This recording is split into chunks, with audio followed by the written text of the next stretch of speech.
outside. It is Poland 1939. And I do not mean to be dramatic and I don't mean to be hyperbolic. It is Poland 1939. Get it together.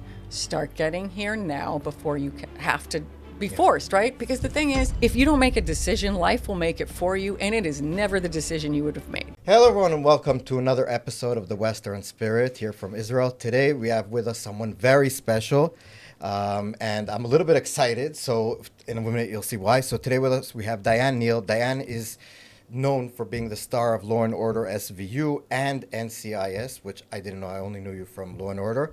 And Diane moved to Israel not too long ago, a few years back, which is, I didn't know. And someone asked me, do you know Diane? And I was like, which Diane? And they're like, Diane Neal, she moved to Israel. So we're going to, I find it interesting looking at what's happening in America with all the, my former city, Mr. Mamdani, and all the my city, Mr. Mamdani. Exactly. So Mamdani town. So all the Jew hatred, and Diane, I think, foresaw it in a way and decided to come here. So Diane, first of all. Yeah, hi, welcome. Amazing to have you on. Welcome to your show. Yes. So welcome to my show. You welcome to Israel. Thank you very much. It's a true pleasure. So let's start right away with that. You're from New York. I'm from New York originally. From New York. Your dad was just here. He's from New York. He's hilarious, by the way. I want to hang out with your dad all day. Go for it. Okay, cool. I'm like, come on, Dad, So what do you think when you look at New York now? I am horrified. Okay, and there's also like the difference. I ran for Congress in New York in 2018, and I ran upstate because I had a house. From what party, can I ask? Here's the kicker. You're welcome to do this. So right after Trump wins, right? Yeah. Good New York Jew, liberal as hell, right? So it's a pretty standard issue. And so I'm not kidding. De Blasio invites me into this secret resistor group. So it's like me and Alyssa Milano and all these people and his chief of staff.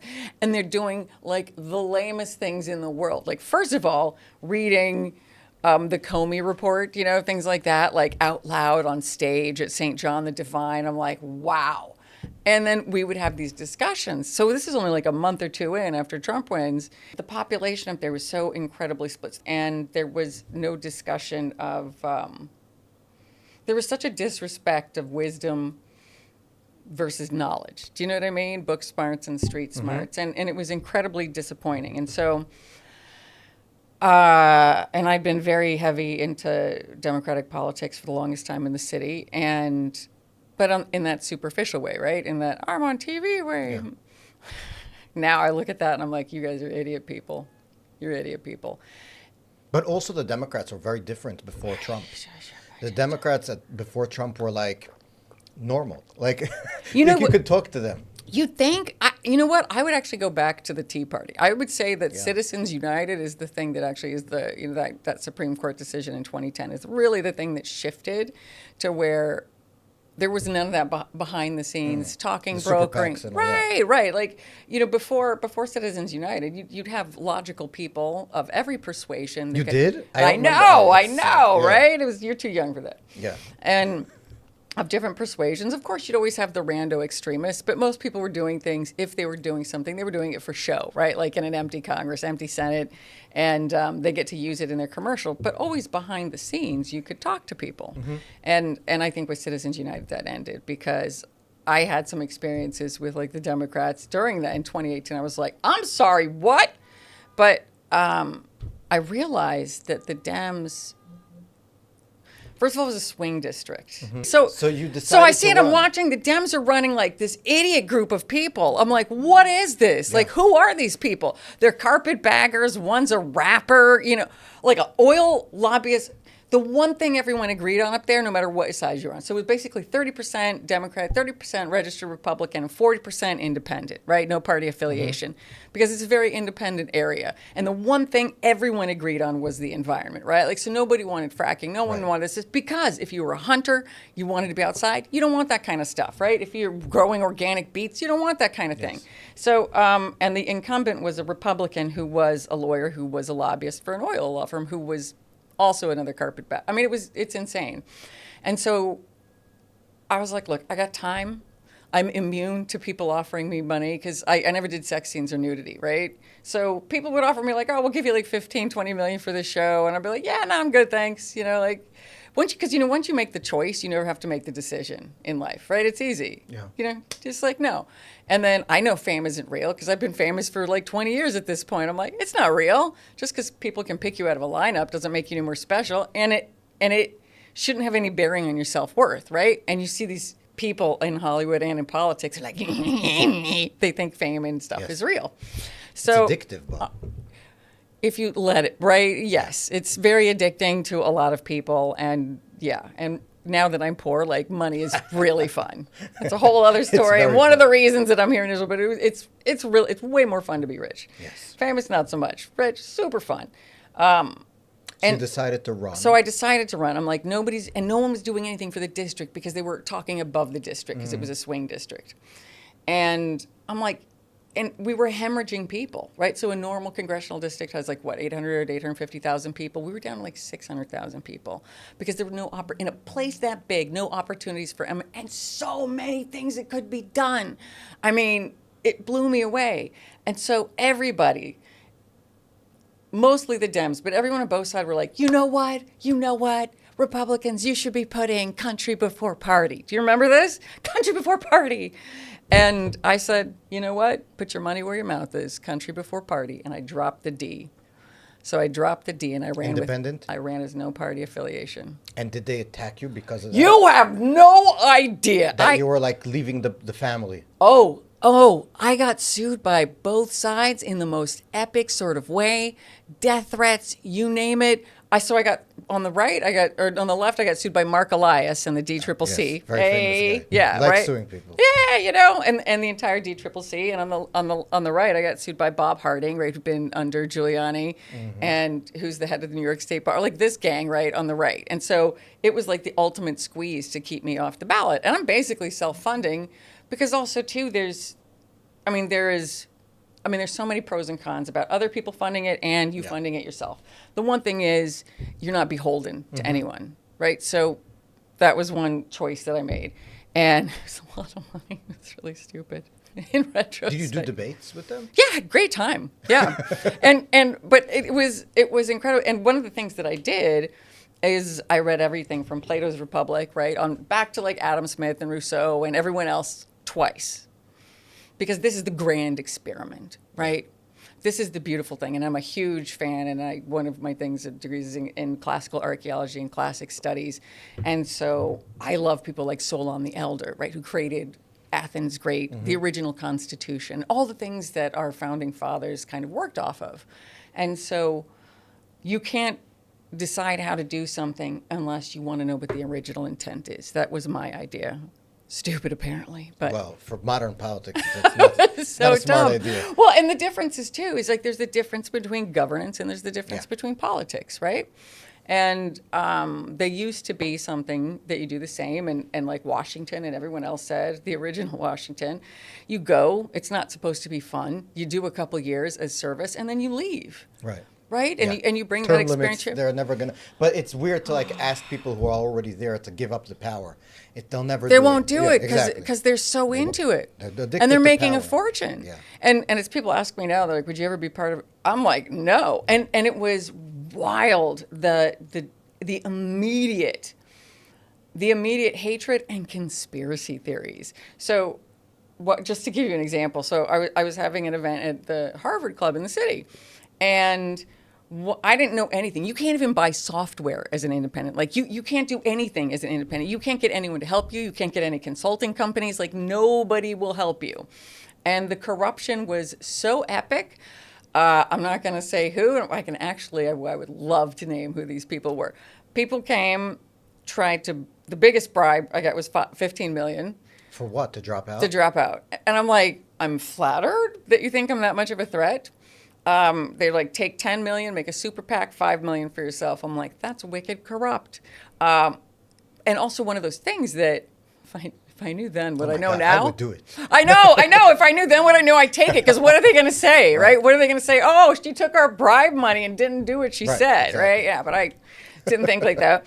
Other people tried to kill me or threaten me, and I'm like, dude, I've been like crime shows for 20. Like I've been running from people that want to wear my skin for 20 years. Like you can't scare me. Like, I appreciate it, but it gave me. There was a meeting once in Albany that was so disturbing, and it was one of those where your faith in what you believed in, which to me was the American dream, and this is the foundation of it, right? Is that everyone participating and getting into the fray was so nullified. I actually stopped at that first rest stop and yacked. Like I puked for like 10 minutes. And I was just like, I can't believe everything that I believed in doesn't exist. Because you realize that it was so corrupt. And it was so corrupt. Yeah. And it was so corrupt that but Albany is also known, by the way, just for our listeners who aren't from New York. Oh! Albany is known to be New York is a very corrupt New York is state. very corrupt. And I'd say the only thing worse than Albany and some of these other places is New York City, right? So I want to just, New York City is, I guess it's like the microcosm of what's happening on the left in America now. You have Mamdanis in Minnesota. You have Mamdanis types in a bunch of places. You have AOC supposedly wanting to primary Schumer. So the Democrats are moving to a very, your old party are moving to a very dangerous. Dangerous, but very dangerous. For Jews, first of all, very dangerous, but also for America, very for dangerous. America and for the West. And so it was one of the interesting things. And and also, so basically the short version is I started getting exposed to some extreme anti-Semitism. In the party? In the race. Yeah, actually on both sides. On both sides. Yeah, mostly the right at the time. Yes. It started there and moved. Right. It's a shifting, right? It's a moving target, but a movable feast. It's also different types of anti-Semitism. Because like when I grew up in Brooklyn, when we thought of anti-Semitism, we thought of like, I don't know, rednecks or skinheads. Right. And up there it was like rednecks and skinheads. And now you have these elites. Oh my gosh. The professors, the politicians, the rich. How many babies have you killed today? Is it a lot? Yeah. Because I've been murdering babies just all day. It's been I'm so tired. That's what we do. I'm for fun. Take a nap. Yeah. I mean, like, and that's the other thing too. I'm like, no universe does anyone want anyone hurt, right? In our universe, in the Jewish universe, but so there was a lot of anti-Semitism, even stuff from. I'll never forget the first time that I felt it. I made like a tweet about the election from my account, like Neal for New York 19, and someone said, "Don't spell God like that," because I put a hyphen because I'm not going to spell the name of God, right? Out of respect. And I said, "Why not?" And it's like, because you're a Jew and we're going to come get you. And I was like, interesting. And it was just the first of many, many, many. And the idiocy of people. So being on the outside of both bubbles was pretty fantastic because you got to see how ridiculous everybody was and how little of it made sense. And basically everyone from both parties, the only way that I could equate it is like everyone was trying to change the oil in their car by just pouring it on the hood. And I'm like, that doesn't work. That's actually not how that works. Yeah. And then the TV stars after that, it was unbelievable. They're like, oh my gosh, I know everything about politics. And I'm like, you know what? So like to give you an example, like filming like a 1-hour drama, it takes 16 hours a day, usually 10 days, hundreds and hundreds of people. Yeah. It's a completely involved process. And so I would tell these people like the Alyssa Milano, sorry, you're a target today. And just as an example, being in politics and watching it, right, as a spectator sport is the difference between watching an episode of Law and Order and making an episode of Law and Order. They are entirely different things. They do not compute. They're completely different. And I also couldn't believe how petty everyone was. Oh, well, big egos. Yeah. Well, I mean, like they'd move I don't know if you know this, like they'd move your yard signs. So your yard signs could only be in certain places that were legally allowed. And so the opposition would come out at night and move your signs so you'd get fined. And I'm like, what are you guys in third grade? Or in the primaries. The best was when it got down to me, the Republican candidate, and the Democratic candidate. That was the best because the Dems ran 7. And here's the crazy thing. They knew who was going to win because they had picked it before the primary. That's always what happens. But it was like, and of all the people too, I was hoping they would pick someone. They had a couple good, legit candidates. They didn't pick any of them because they picked the one guy, okay, in a 97% white district, okay? They picked a guy who never lived there, who was black, a former rapper, sounds like Mom Donnie. No, a black, a former rapper, and was a lobbyist for an oil firm that went to an Ivy League school. So like relatable, like not at all, right? Like to anyone that lived in the district. And it was like, you had all these great choices and this is who you pick. Not that he's not a smart guy, not that he's not a successful guy, not the guy for here. But again, it's a swing district. Everyone was playing on this level. So you realized all of this stuff. Yeah. We went on a 20-minute tandem about the election. I just asked you about what party you ran. Sorry. But, no, it's okay. But I want to. When did you realize that like America was somewhere you needed to like take a break from, so to speak? Like when? Why did you decide to come to Israel? Okay, so the reason, and this is really crazy, and I have to kind of skirt around this because I don't want to be sued for hundreds of millions of dollars again. So do what you're allowed to. So say. There's no NDA anymore. I just like. You don't want to get into... Someone was trying to kill me. I'm not kidding.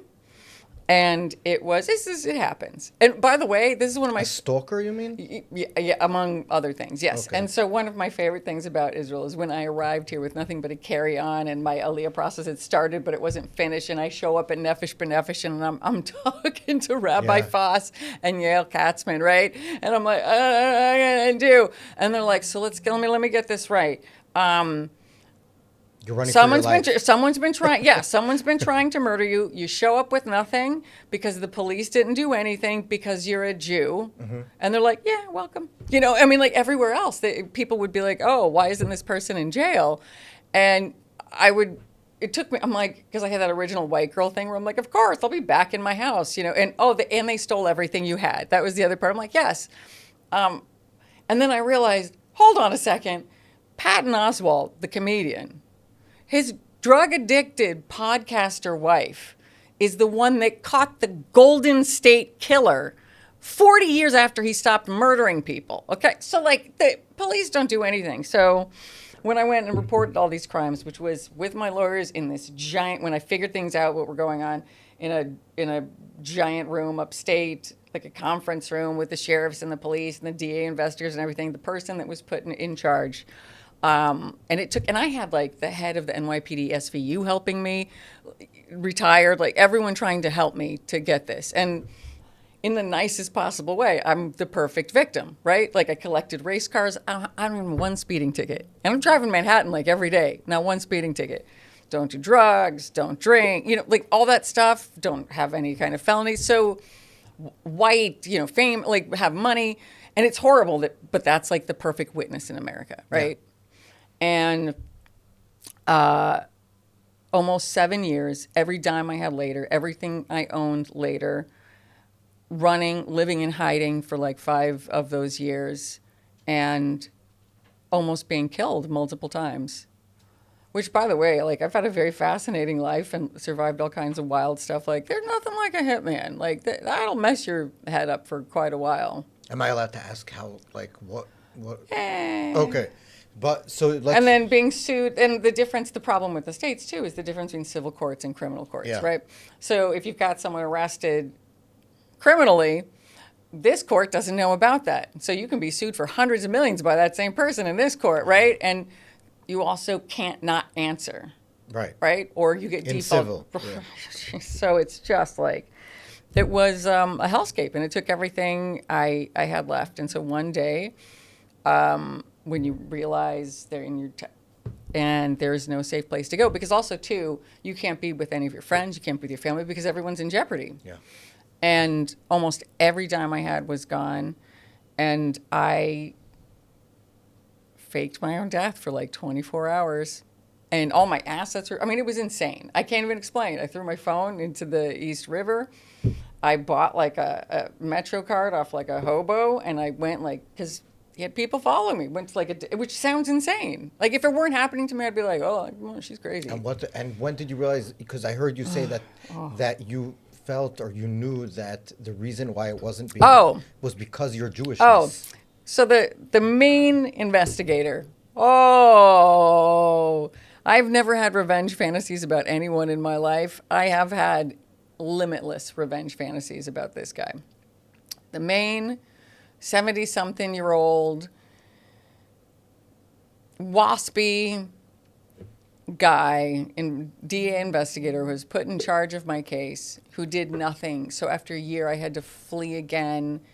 I mean, it was hell in ways I don't even know how many times I had to flee, leave everything behind, and it's just me and my animals and nothing else. And they still, by the way, in custody, they still have all my tech. They have everything. I mean, it's all still there. And a year later, as I'm fleeing again, I went to the DA's office. And there's like this, because it's upstate, so it's like this little tiny kind of rotunda. It's not like the big one, but it's a pretty rotunda. And I stopped there on a whim, and I said, why is my life not worth anything? What did I do? What did I do that my life is not worth 1 minute of time? Because the retired commissioner for the NYPD, for the SVU, had just found out that this a-hole, excuse my language, had not even filed a complaint number. So, Think about that. so what did they tell you? So they finally, I get alone. It's a longer than that. And when we were alone, you can't record in any of these places. And he said, I thought you were doing it for the attention. When we were alone, and I'm like, are you out of your mind? And I'm like, I'm famous. I'm running for Congress. I'm on TV all day, every day. I didn't mention it once. If I'm doing it for attention, I'm doing an awesome job, real great job. Mm-hmm. And then he said, well, I thought you were doing it for the money. And I said, and barely holding in the rage, right? And I'm like, first of all, I was on the 2 most popular TV shows on planet Earth for 20 years. It's my money. And not only that, I don't care about the money. I want to be alive. Yeah. And he said, you're a Jew. It's always about the money. Wow. And you didn't record him because you were alone with You're him? not allowed to. Yeah, there's like huge signs on the wall and everything. You're not allowed to record. And like, who knew? You never think someone's going to say something like that and say it to your face. And you're like, this is my life.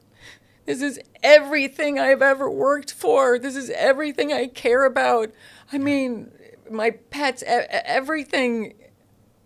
And I trade it all in to just be alive and not be on the run. Right. And it was all because one jerk decided that because I was a Jew, I was doing it for a reason that was money. Wow. And that took my life. So then you realized. Yeah, and then it was a series of, honestly, anything that could happen. So then the DA finally, he's like, okay, I'm gonna, have a grand jury, blah, blah, blah, do this. And then I'm not kidding. Like, he dropped dead and then never came back to work. And then they had to have a special, I mean, it was unbelievable. It was unbelievable, anything that could happen. And so then it just kept going on, and they have to have a special election. And then the guy that ends up winning the special election to be the new DA up there, and I'm not living up there anymore, right? So to go up there, by the way, I have to see the person who I've got a stack of, criminal orders of protection against. And oh my gosh. The guy that wins, and you don't know this before you're ever involved with the system, is it's completely discretionary. They can take whatever case they want or not take it up. Was one of the guys that ran against Congress. Wow. Yeah. And then when did... That case was not getting picked up. Wait, Diane, so all this happens, Yeah. and when did you decide, Israel? Okay. Why Israel? So I'm on the run. I'm just hemorrhaging money because I'm getting sued in civil court by this person that's destroying my life. I'm in private, and then my dad dies in COVID. So at the end of December of 2021, and my dad's not Jewish, and we had to have a Zoom funeral, and just so everyone can enjoy how the hilarity of this is that my dad always wanted a bagpiper. And so we're all watching on Zoom, and there's just like a dude dressed up in his living room, like playing. It was just it didn't hold up, right? But it was hilarious. And my parents have been married 54 years, and they were the loves of each other's life. And because they even canceled the flights with Omicron and stuff. So by the time I could get to Mom, she was so depressed. And by the way, I'm going to say this right now. I'm pissed off. the head of Misfrat Habnim yesterday. So The Interior Office. in yes, Israel. yes. I've got Minister Sofer, right, head of Aliyah, who's been helping me. Doron Almog, right? Everyone's helping me. Yesterday, Minister of Mizrat Habim said no to my mother To come to Israel? to get her Aliyah, which is she's got 4 organs out, 4 kinds of stage 4 cancer. She's been hanging on just to get here. So my dad dies. I get to Florida because, of course, all good Jews retire to Florida. Mm-hmm. And she's gotten rid of everything. I've just never seen her like this. And one of my best friends from 5 towns, go Sadia Bendelstein, shout out. Sorry, I love Sadia. He was like, why don't you call Nefesh and make Aliyah? And I'm like, it's a great idea. I'm like, what am I doing anyway? I'm living on the run. Mom is always, like, the first time Mom tried to come was in 1967, so she could fight. And, she was over before she could get here. Yeah, very fast. It was great. And Too fast. yeah, it was great for her. And then, she met my father and married him and ended up having kids. So she's never stepped foot here. And she's also a famous genealogist. She's like the largest contributor to Jewish genealogy. I mean, she's the one that's helped everybody find everyone that ever died. And so we applied at the same time. And here I am, a citizen. And my mom probably has a When week. did you come? So I first came, when I ran. So my citizen wasn't done yet. It was in the end of 2022. So, but when did you move here?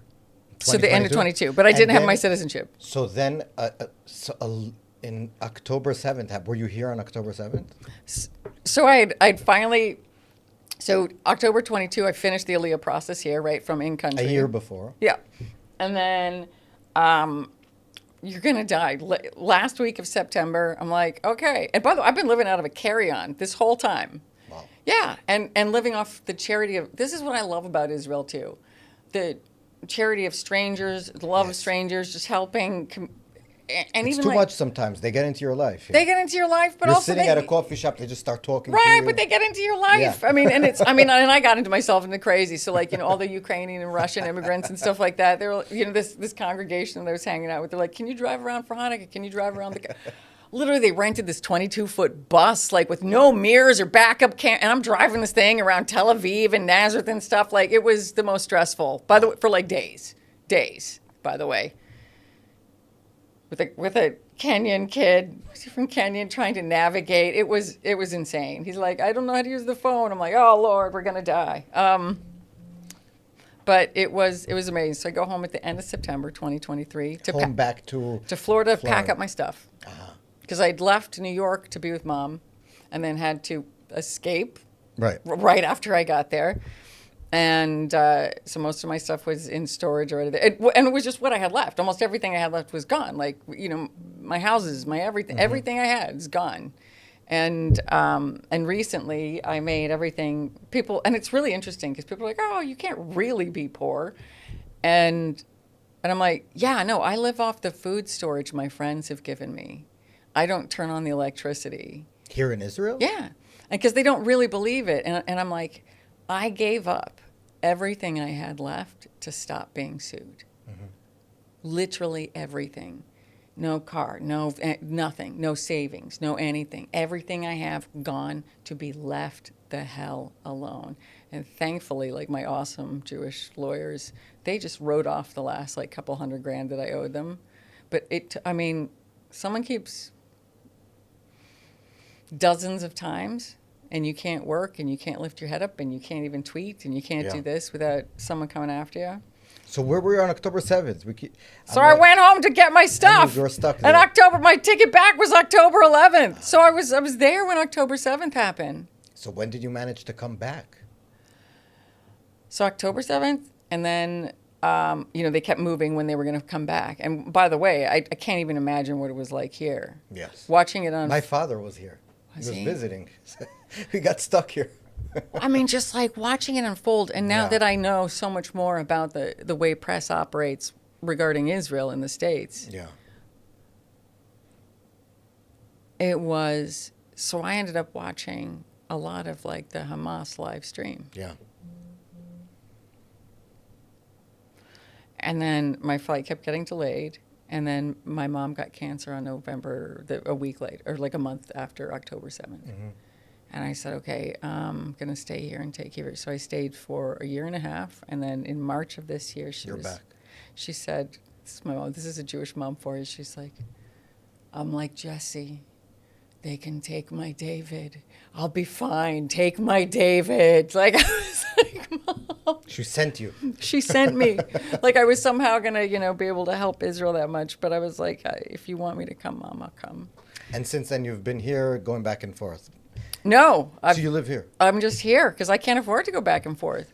And I've been doing everything I can to try and get my mom here before she dies, which is going to be in a couple weeks, and get her to, touch the homelands in the place that she helped, and all the millions and millions and millions of our dead that she helped, and I'm doing my best, and it's hard, when you're a kid and you're failing. Yeah.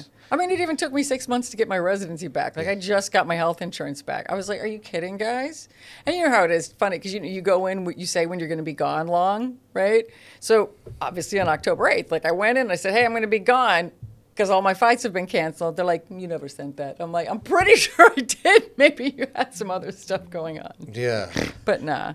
But I love it. I'm so sorry. I obviously clearly talk a lot, but No, it's okay. Can I ask you a few just interesting questions? yeah, and I'll try and be quick. No, look, don't be I'll quick. try and be fast. Just one thing that is interesting, like that when are you in touch with some of the, like, a lot of the time we hear that Hollywood and the Jews. Is there any truth about it? And like, on the other hand, which are like the Jews run Hollywood. Yeah, exactly. Like, I'll tell you what. On the one hand, you hear about this, and there really is a lot of Jews in Hollywood and all these studios, or whatever. There's a lot of successful Jews everywhere. Right. Yeah. But then you see the movies they put out, and we're not really depicted as great people. So, like, how would you? That's an understatement. So Yeah. most of them are very, very secular, Yeah. right? If they identify at all. Like, one of the greatest things I've ever seen, because I was more of like a Sam Harris kind of gal beforehand, and now I'm like Douglas Murray all the way. Right?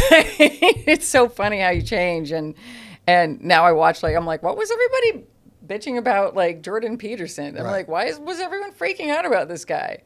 He's just offering suggestions, and he actually, at the end of everything he says, go look it up for yourself. I'm like, what is wrong with everybody? It was even, like, I hate to say it, like Charlie Kirk. Yeah, he said some incredibly offensive stuff, but that was part of his shtick, right? Like, but also, if you're not able to, like, take it that someone says things that you might disagree with, you're actually opening the door for the even more crazy. Well, it's the thing is like that. Being offended is a choice. Right, exactly. Right? Do you know what's not a choice? This is one of the things that I've learned, though. We're not in control of anti-Semitism. So why try? We're not in control of it in any way, shape, or form. And so Hollywood is incredibly anti-Semitic. And the thing that makes me laugh, they're like, Jews control the world. I'm like, oh, do we now? Because we really wanted to start a war. Like, we really wanted to live in this tiny little patch in the middle of people that hate us, right? Like, on and on and on. If we actually control the world, do you think any of this would be happening? And we'd all be wearing Gucci. Like, for real. Like, none of this would be going on. And people stick to it. But this is one of the other things that I have learned as an adult. People don't want to know the truth, because when you find out the truth, morally, you have to act upon the truth. And that is a difficult thing, and it is usually very unpopular. And so the maxim of my life, and, I fail sometimes, but since I was a little kid, was the smart thing to do. I'm so lucky I was a nerd, because like peer pressure was never a problem. The smart thing to do and the right thing to do are very rarely the same thing to do. But it absolutely never changes what the right thing to do is. Yeah. And now the gap is getting bigger, right? The gap between the right thing and the smart thing. Do you see any in I guess the entertainment industry that that people that are brave and are willing to? No. No one? Not even one person? No. Because I saw, like, Paramount was just bought by David Ellison. Yeah, so there are a couple movements, and, like, Gal Gadot got, like, this great, thing. But this is after, right? Yeah. So, like, during it, some of my closest friends, who's by the way, you can't see it. I wore an Israeli flag pen just in case people didn't know where we were. Okay, just in case, guys. But during it, So, and my congregation in New York, which again, it's like the Democratic Party. I'm like, I'm never going back. Yeah. Was CBST, like Simchat Torah, right? Like super hippy dippy, like Reconstructionist, and Rabbi Sharon Kleinbaum was our old rabbi, and so the new one got arrested, like on Fifth. For protesting for Hamas, not The for rabbi. Yes. Okay, for Hamas, not for Gaza, not for Palestine. And so Those are the Jewish voters from Mamdani. By yes, the way. these are the part of the 30%. 30%. Yeah, yeah. And so the amount of friends that will not speak to me, Wow. Jewish friends. For what? For supporting Israel? For being Yeah. here?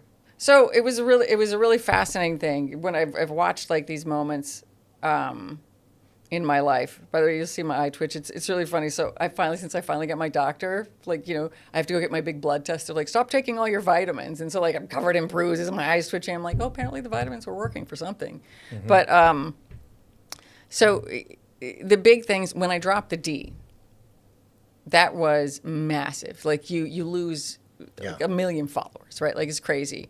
And people are like, oh, how do we add it up? It's like because they will close, people will have your accounts closed and you have to start from scratch, and you have your accounts closed and you have to start from scratch. The next big, when I made Aliyah, which was in March of 2023, so this is long before, you know, this is before October 7th. My gosh, you genocidal, you baby. Who was saying this? Like social Friends? media? No. Well, friends were like, what the hell are you doing supporting that state? Oh, yeah? It's a state of murderers. And I'm like, guys, it's not like that at all. In March of 23. Yeah. Like before the war. Before the war. A lot before the war. A lot before the war. And granted, like when I was first here in 99, right? And I was you're just going to the cool stuff, right? Yeah. And if someone had told me, I would have been like, yeah, we should do a 2-state solution. And like, I can't believe we're doing, it's embarrassing to admit. I'm like, I can't believe we're doing the same thing to them that was done to us, right? Like super lefty ideas. The second you live here for like a week, you're like, oh, hell no, right? Like, oh, hell no. Yes. Because you cannot reason with a suicidal death cult that wants your annihilation. And the Western mind cannot comprehend that. It's like they can't comprehend Takia, right? Lying for the sake, because it's not something we would do. Right. And this whole victimhood, victimizer BS that's been going around is so insane. And the devaluation of the West, I like the West. You know what? I'm the most pale person alive. Like when I go to the beach, I have to wear a lot of gauzy stuff. I don't want to wear an abaya. I don't want to wear a burqa. I don't want to be forced to do any of that stuff. I don't want to be trapped in a home. And you see these people who are, you're like, what are you thinking? And then one other thing that was really interesting. So anytime I said anything supportive, like online or on Instagram, and like you're down to like 100,000 followers, right? and you say anything, people you've known for decades, right? Who've eaten your food, who've lived in your houses, right? Who've taken your charity, right? Who know everything about you. They're like, I don't want to hear it, Diane. I have a friend that's a nurse that went to Palestine, so I know. You know, and it's always like that friend of a friend. It's not really a friend. And I'm like, really? Because I live here. Yeah. And I'm like, and I live pretty close to Mossad. And I'm like, there's a lot of shrapnel out there. And I'm like, and now they're sending cluster munitions on the top of these things. And so I love the stuff I studies at Harvard at the Kennedy School in this little place called the Belfer Center for Intelligence, right? And so one of the things I spent a lot of time studying was like Natanz in Iran. And I'm like, nobody has any idea. Like, you guys don't get it. Like, they will annihilate us. The breakthrough and the breakout period on, getting enriched uranium, they've surpassed it. It takes, sometimes decades to get to 60%. From 60 to the 95% you need is weeks. Yeah. Weeks. Like, weeks. And they will do it. But these people don't care. They don't care. They look at is, like you said, a binary view of the oppressed and the oppressor. Yes. And if you're considered white, even though Israel is mostly not white, just interestingly enough, most Israelis are not white. And even people like me who are white, I guess, are married. I'm married to someone from Iraqi and Persian. Okay, there you go. Yeah. So you got Ashkenaz married to like Sephardic, married to Mizrahi, and people don't know that there are lots of Ethiopian Jews, like black Jews. And it's just a very weird thing, and I feel that it is really a lot of it anti-Semitic. anti-Semitic, like 100%, because they don't want to know. No, they don't want to know. Because we're Jewish, and therefore they don't want to know. And so at this point, people are like, well, why do you think that is? Because anyone that comes, like anyone I've brought here, and they're like, oh my gosh, and you live this close? Because at any point, we're within, what is it, like 80 miles or something from people, at maximum, to people that want us dead. Less. Right, yeah. Like We I'm live saying right at next- maximum. 20 At minute maximum. drive to the West Bank. from Yeah, here. right. So Judean maximum, right? Like if you're where I am. And you bring people here and you try to the actual existential thing. And then all of a sudden they're like, ew. And I'm like, yeah, and you can't reason with these people, but until that then they'll say, and even this is the Jewish people, right? And a few, it's like Christians and Christian evangelicals who seem to be more sympathetic, Yes, but also more than a lot of the Jews. right? Like which is like there's so much that your head can't put together, right? I've just let go. All the thoughts can coexist. It's fine, right? But they start to understand a little bit, and they're like, "Why do you think that the propaganda and everything in the outside world? Why do you think everyone hates us?" Right, and the only thing, and I believe it to my core, is I'm like, it's biblical.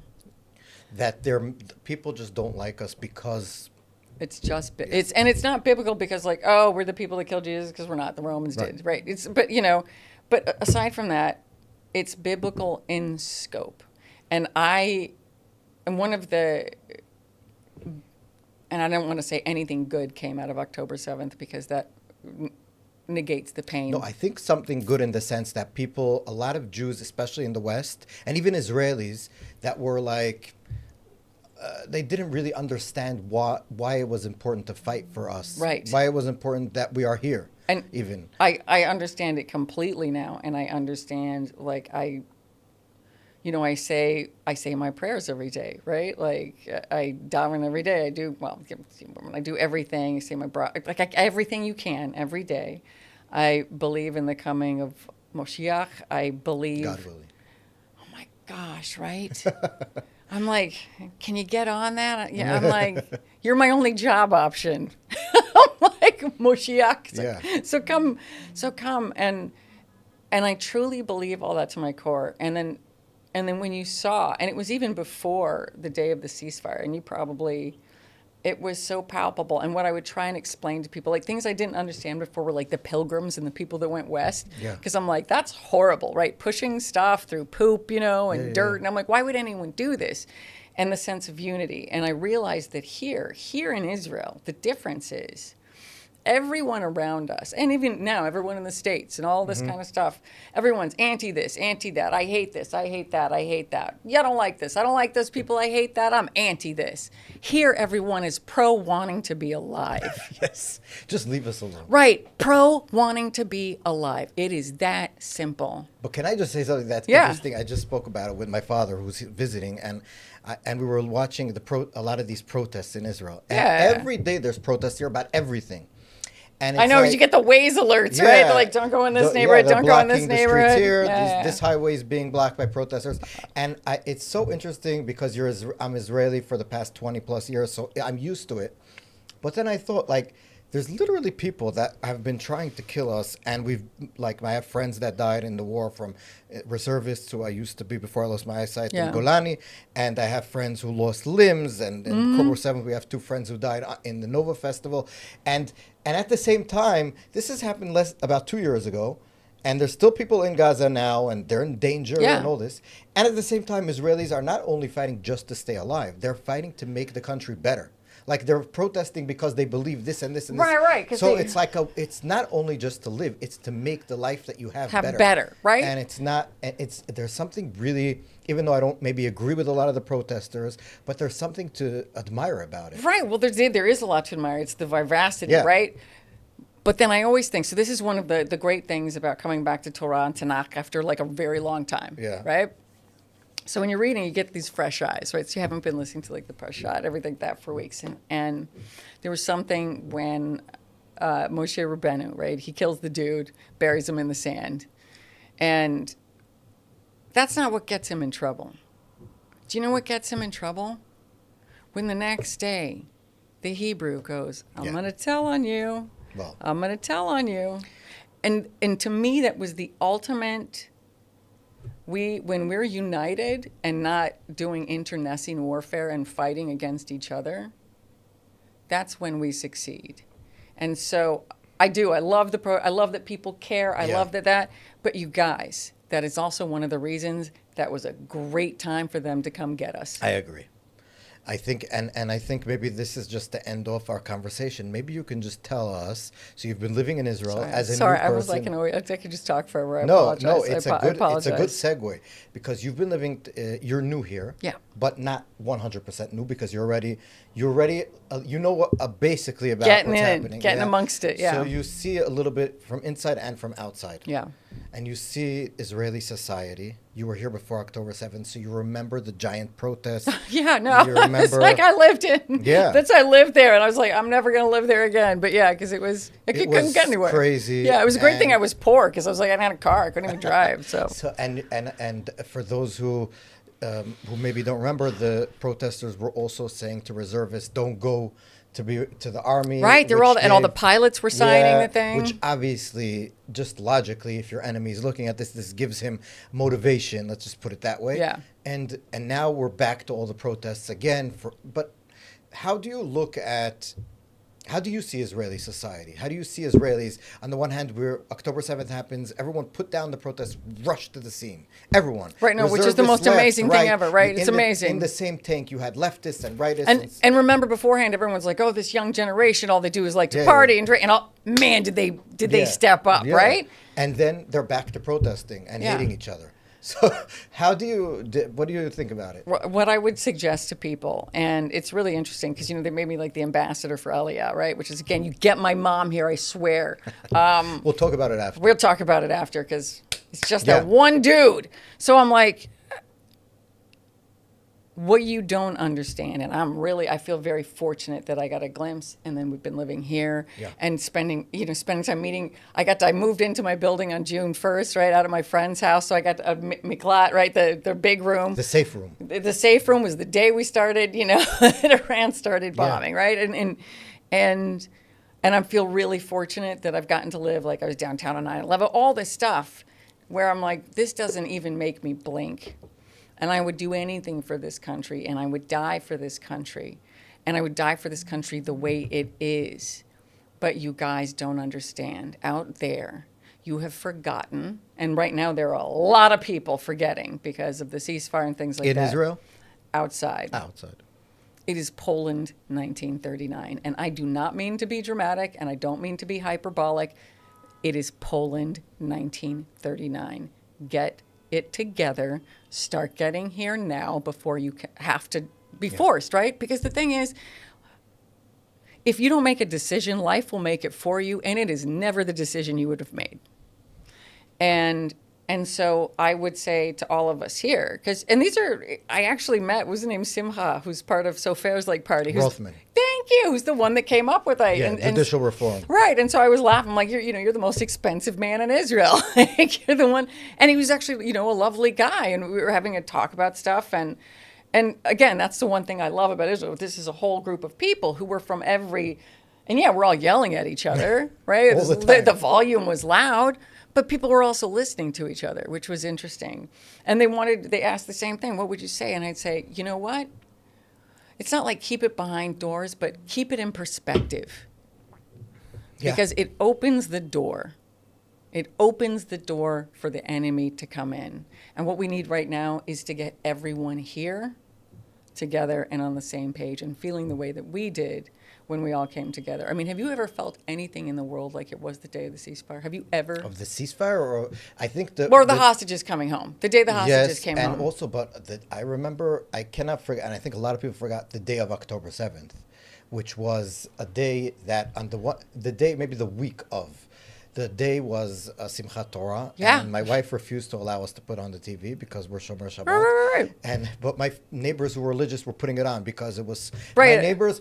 People in my synagogue were being called up for reserves as it's happening. Yeah, so people were leaving, and people were just asking grabbing their stuff and grabbing their guns and So, and then during the week, as the number of dead was going up, and people were still having fights. Do you know what I mean? Yeah, in the kibbutzim and everything, but there was a sense of also a shared it's like a hard, pretentious word to say, but a shared purpose. Yeah. Because people were all together.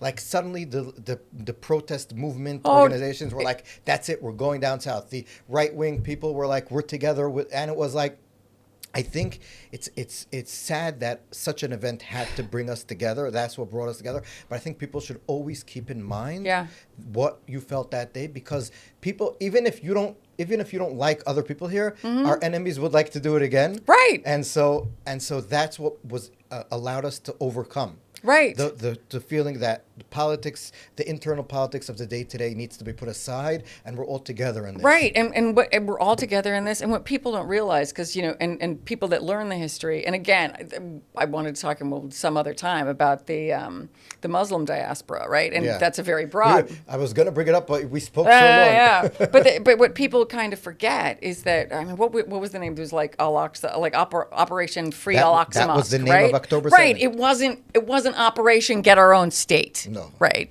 It wasn't, it's wipe us out. Yes. They literally say it. And we also know now that Sinwar's own memos to his people was torture, take videos of it. Rape, a lot of rape. Do things that will not only kill, but humiliate it and film it so that even those that weren't affected directly will have the fear factor. And I think in the way they looked at Israel being fractured was that they just needed to put the fear of God, so to speak. They thought we would break apart. Yes, and the exact opposite happened. Yeah. But I'm scared that the more the fracturing happens here, the more people hate each other, the more there's this sort of us versus them mentality. Internally. Yeah. That the next time, the reaction might be very different. Right. So I'm just, in that sense, there's a fine line between protesting, which is amazing, and being against the government, which I pretty much am, putting it out there. But on the other hand, not being anti-Israel itself, being anti the government to make Israel better. So when everyone, again, like when I like to bring it back when I ran, they're like, put country before party, right? When I was running for country. Well, in America, I don't think it's now put yourself before everyone. Right, but we need to do the same here. Put country before, put your country before these differences of the Supreme Court, of the Haredi going and serving in the IDF. Keep your eye on the ball, because the ball is everywhere. The ball has weapons. This is like, and they don't want us on the planet. And no one else cares, by the way. When the second Trump's out of office, we suit his purposes now because we make the libtards, right, look a certain way, right? But also, I think he likes us because of his daughter and his family. I don't know about the next generation of Republicans. Like J.D. Vance definitely is going to be. I don't know. We'll see. But I would be less confident. Right. I wouldn't trust them as far as I could throw them. And in the left, absolutely not. Left is right. crazy at this point. So we have to unite now, get everything together. I just interesting. I was just talking about it. You said the group that you had before they went crazy. The group with de Blasio and all these people. All of them basically support Mamdani, right? Like de Blasio was. I haven't spoken to them since 2018, but I guarantee so they do. All of your old friends are like crazy people now. Yeah. Like all your friends. What I would consider, I would consider delusional and deluded, and again, the truth is difficult. The truth costs. The truth takes, and one of the very interesting things. Do you think they're well-meaning, by the way? Like de Blasio, is he a well-meaning person? De Blasio, I think most of the people in politics. Shalom, Israeli friends. I'm Nikos from the Ayn Rand Institute. For 2 years now, you have been told that your grief doesn't matter, that your struggle to survive is a, quote, genocide. And you've been told that you must sacrifice yourselves for those who wish to destroy you. So it's time we asked, what kind of ideas produce such poisonous views? What motivates those who stand with your wannabe destroyers? And I know something about all this, because for decades I used to believe those same anti-Israel myths. But some years ago I decided to focus on the truth instead. And since then I've been committed to fighting by your side. On December 19th, join me and a group of speakers who will make the case for Israel's right to exist more forcefully than you've ever heard before. Click the link to register. Remember, soldiers and students attend for free. See you in Tel Aviv. We're not in control of anti-Semitism, so I think we should stop it. And like a lot of us, like the people who are going to listen to this conversation, it's not people that voted for Mom Donnie, unfortunately. There might be. We'll see. You're very cute. Yeah. You know what I mean? You're popular.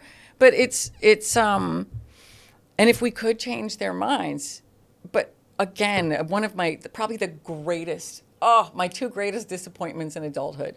Number one is I thought everyone grew, changed, wanted to get better, improve in life. You know? did? Yeah, I did. No. I know. I was so stupid. And like when you realize people just get calcified and ossified. And the other thing that really bums me out is because I believe a hallmark of adulthood is the ability to apologize. Mm-hmm. And right now, people feel like accountability and apologies is accepting liability, which is a very different thing. Yeah. And so the ability for people to go like, yikes, I got it wrong. I was really wrong about that. Sorry. Not a lot of people are willing to do that on big things. No. And even on small Or things. little things, yeah. It like just doesn't exist. Even with your spouse or whatever, or even with your kids, like to say, I'm sorry. Right. I was wrong. It takes a lot of humility. But once you do it, it's actually very, it's rewarding. And you get better at it. Yeah. Actually, the mid-singular cortex is this great part. Anytime you do I don't anything, know what you're saying with all these. it's good. It's but, like, but it's good. It's good. It grows. It's like exercising your mind. And again, I go back to Moshe Rabbeinu all the time. Why was he chosen? You know why? I'm sure. Why? Because he was the most humble. Of everyone on earth, he was the most humble. And he had a stutter, so. And he had a stutter. But like we're talking about a guy, and sometimes I feel like I'm not comparing myself to Moses in any way, shape, or form, right? But sometimes I feel like the We life all have our tragedy. inner Moses. Well, here he was. I like that. But here it was like, he's living in, I was living in Pharaoh's palace, right? I have the best of the best of the best in the fanciest stuff, in the fanciest places, in the fanciest things. And now I'm shoveling Jethro's, crap in a stable. And it's okay. But he was the most humble. And so being humble and being able to talk to each other and apologize, unfortunately, you're right. It is not a thing most people even want to do or even aware of doing. Yeah, and I would just lastly just say that I was in New York not too long ago, and my aunt lives in the Village, which is like the worst. East or west? I don't remember. Next to NYU. I'm not good at New York. But Okay, so that's my part of town. I Yeah, happened to walk with my father, I think it was, or by myself, next to some Jewish deli or something. Yeah. And there was a giant protest outside of the deli. And you had, what's interesting, like in all these protests, you have two types of people. Mm-hmm. You have the keffiyeh wearing Muslim students with the hijabs and everything. And then you have right next to them like LGBTQ flags. And you have these like, feminists people, for Islam. I'm like, well done. Men with septum earrings and all this kind of thing. And it's like, I was thinking, what actually unites all of them? These types of people that if this wouldn't unite them, they would be eating each other alive. Right. They hate each other. They hate each other, and they're both. But their hatred of us is more than they hate each other. The hatred of us, but I would also say the hatred of the West. They really want to tear down everything. They want to tear down. You'll never see, Douglas Murray makes this point, when we spoke, he also said this, that you'll never see in any of these protests people wearing the Palestinian flag and the American flag. No, it doesn't happen. They'll not only that, they'll burn the American flag with the Israeli flag, and they'll put, in New York, they put on top of statues of founding fathers the Palestinian flag on its face and all this. On the Israeli side, you'll have protesters. Right. They'll sing the Star Spangled Banner and Haktivah or wherever.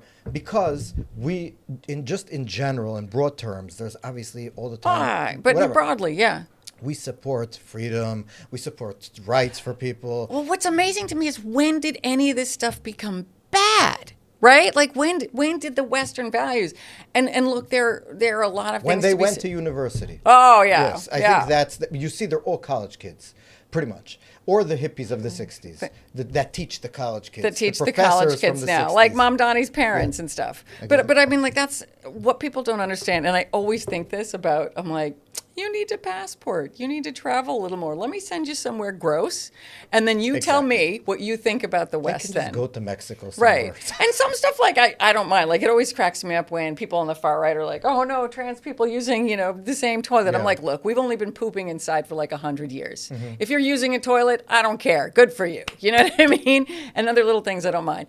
If it's going to make your life happier, if I call you they them, I think it's weird. Doesn't cost me anything. Sure, I'll call you they them. I think it's stupid, but whatever. If it makes you happy. But it's only one-sided for the activists. Of course. Yeah. But you know what? It's my job to do, especially if it costs me nothing, to make the world slightly better, right? And if you feel better, and by the way, if that makes them feel better and they feel a little more respect for someone later, God help them. Right, doesn't Right. cost me anything. But the problem is, these people haven't been out, they haven't traveled more, and then I'm sure you know this, like scientifically speaking, it's not like the first generation, like of people that emigrate, right? Yes, it's right. usually the second. Yeah, it's the second yeah. because they're like, yeah, my parents left that, but I'm gonna make it, and it's just like, no. Why did your parents leave? Right. It's also like you're an immigrant and you hate the country you came to or your parents came to.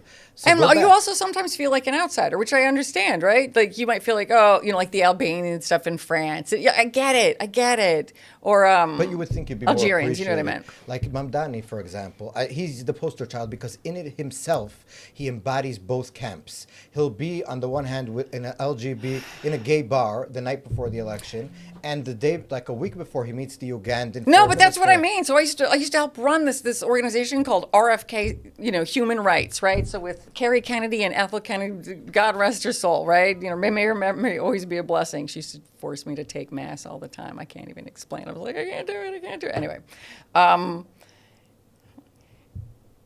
the amount of time spent in Uganda trying to get the president/prime minister/dictator all in one to not kill people, right, on the books for being gay. Yeah. The amount of time. And yeah, here Mamdani is with them, and I'm like, you are so full of duty. And Like, they all voted for him. And all they these voted. people that like the human rights and everything. Yeah. It's very sad. And then they'll go and say that they have to arrest Bibi. Whatever you think about Bibi. What about the Ugandan people that are Right. beating Mamdani? And the ones that are being killed. But Yeah. but that goes back to exactly what we talked about in the beginning. Most people want to look like they're doing the right They're thing. virtue signaling, Yeah, but they have don't no- want to actually no do the right substance. thing. No. Yes. It's all like signaling to But everyone and else. always what cracks me up, I'm like, who the hell are you signaling to? People that are like you.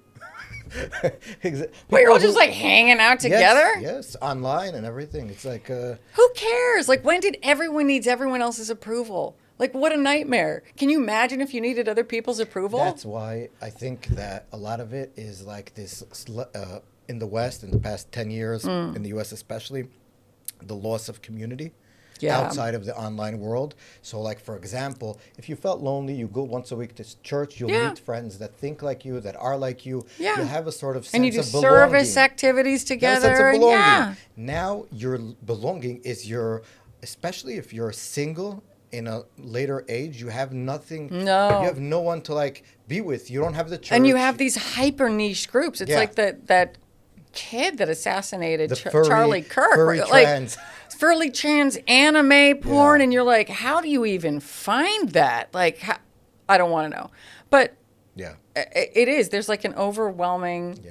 sense of the plague of loneliness. And you kind of think if you could just get over that. But that's another one no one wants to admit. Like, I'm not lonely. I have Yes. friends. And you're just like, And everyone's depressed and on pills. Yeah. So yeah, and I would just say, as this my message to people is, now that we're totally on a different thing, is that I think that everyone should go if you're watching this and you're not Jewish and you're in America, Yeah. you should go to church. I know that's like people are like, but I think you should go, if not to church, to some community. 100%. Be No, part of something. I'm a huge Be part of believer. something. And as the numbers have dwindled, and so my dad's side, he was a member of the Church of Jesus Christ of Latter-day Saints. The one of the Mormon. only, and they don't use the M word, right? Because it's like Yeah. being called like a heap, right? Like it's like the negative name someone for those gave who you. don't know. Yeah. For those who don't know, and it's the only one that's increasing in size because it's all about social activity Yeah. and doing things and working together. And it was really interesting. Like, my synagogue would work with them all the time. And you see the cooperation and the difference and being able to call. Like, it was wild. It's like, if you couldn't get your Rebbe to come over to help you with something, you get that. Everybody was contributing.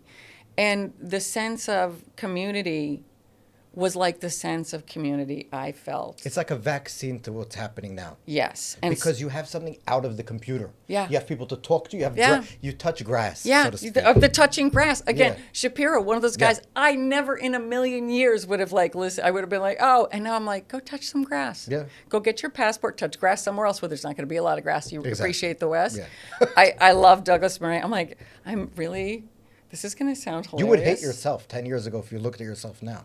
Oh, okay. So this was like, and I wouldn't hate myself. I would, because I'm always curious. I'd be like, why am I doing that now? So Right. one of my best friends, their kid graduated from the American International School, right? So they were diplomats, so they were here, and this was in June, and Huckabees spoke, right?